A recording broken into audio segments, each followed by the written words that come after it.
Let's jump right into this explainer. Picture the late 19th century. European powers are carving up the African continent at lightning speed, drawing new borders and claiming territories left and right. It was the scramble for Africa. But amidst all that aggressive imperial expansion, there was one glaring, absolutely triumphant exception to the rule.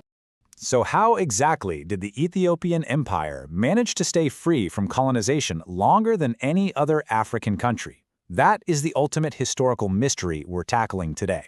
We're going to dive into the unique tactics, the deep historical roots, and honestly, the sheer strategic brilliance that made Ethiopia the ultimate outlier on the continent. Section 1. An ancient, independent empire. To really wrap our heads around their 19th century survival, we've got to look way back. This wasn't some brand new nation just trying to find its footing. No, this was an empire with centuries of rock-solid political, cultural, and military infrastructure. Back in 1270, Yukuno Amlak established the Solomonic dynasty, and they claimed a lineage going all the way back to the biblical King Solomon and the Queen of Sheba. You can imagine the immense religious and cultural unity that provided.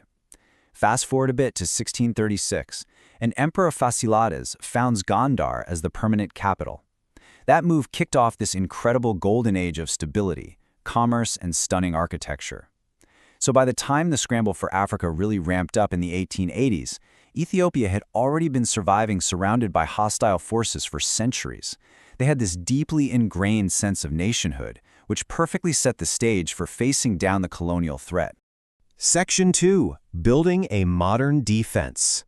Now, Emperor Menelik II knew he couldn't just sit back and hide behind his borders when European powers came knocking. To survive the modern era, he realized the empire actually had to expand. While the rest of the continent was being sliced up, Menelik set out from the central province of Shewa, absorbing diverse lands to the west, south, and east. Basically, he was drawing the borders of modern-day Ethiopia, and to defend all that new territory, he leaned on the Chewa. These were traditional, fiercely loyal military regiments that had been the absolute backbone of the empire's forces since medieval times.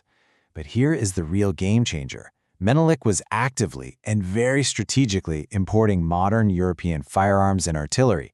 He was building an army that perfectly blended traditional warrior prowess with state-of-the-art firepower. And this brilliantly illustrates their tactical edge. English explorer Herbert Vivian saw this firsthand. Writing in 1899, he noted that Ethiopian forces were, quote, primarily sharpshooters and militiamen, whose irregular form of mountain warfare is the main reason for the country's independence. It's spot on. They knew their rugged highland terrain like the back of their hand, and man, they knew exactly how to use those imported rifles with deadly accuracy. It made them practically invincible in their own backyard. Section 3. The Italian Treaty Trap. But the actual spark that ignited the major conflict wasn't your typical fight over land. It was a shockingly deceptive piece of paper. Italy was hungry for a colonial presence. They'd already grabbed neighboring Eritrea and figured Ethiopia was next on the menu. So, in 1889, Italy and Ethiopia signed a treaty. Sounds normal, right? Well, the Italian translation claimed Ethiopia was now subsumed as an Italian protectorate. But the Amharic translation? It stated Ethiopia remained a completely sovereign, independent nation. Italy essentially tried to conquer an entire empire through a typo. But Menelik II saw right through the scheme. He flat out refused to bow to a mistranslated document, boldly repudiating the whole protectorate status in 1893. Section 4. The Battle of Adwa. Insulted that Menelik wouldn't just roll over, Italy declared war in 1895. They totally assumed it would be a rapid, easy conquest against what they thought was a primitive foe, but boy, were they wrong. The year 1896 marks the dramatic climax of our explainer. This is the precise moment where centuries of independence, strategic modernization, and sheer willpower violently collided with European imperialism. At the Battle of Adwa, Ethiopia pulled off an absolute masterstroke. The Italian forces marched in expecting to squash a disorganized local militia. Instead, they walked straight into a massive, highly motivated Ethiopian army that was not only numerically superior, but overwhelmingly armed with modern artillery. Menelik's forces completely and decisively crushed a European colonial power. Section 5. Legacy of Sovereignty. The shockwaves from this victory were massive. The strategic importance of the Battle of Adwa literally cannot be overstated. It completely altered the geopolitical map of Africa and shattered the illusion of European invincibility. It secured Ethiopia's absolute freedom. Just look at the October Treaty of Addis Ababa. Italy was strictly confined to the borders of Eritrea and forced to officially, legally recognize Ethiopia's independence. And what happened next? Delegations from the UK and France immediately rushed in to negotiate their own treaties. It proved Ethiopia was a newly proven power that European nations now had to treat as a total equal. And that fierce legacy of sovereignty endured right into the modern era. The decisive victory at Adwa kept them completely free for decades. Now, they did face a brutal, albeit brief, occupation, starting in 1936 during the Second Italo-Ethiopian War, when Mussolini's forces invaded using chemical weapons. But even then, the spirit of Adwa lived on.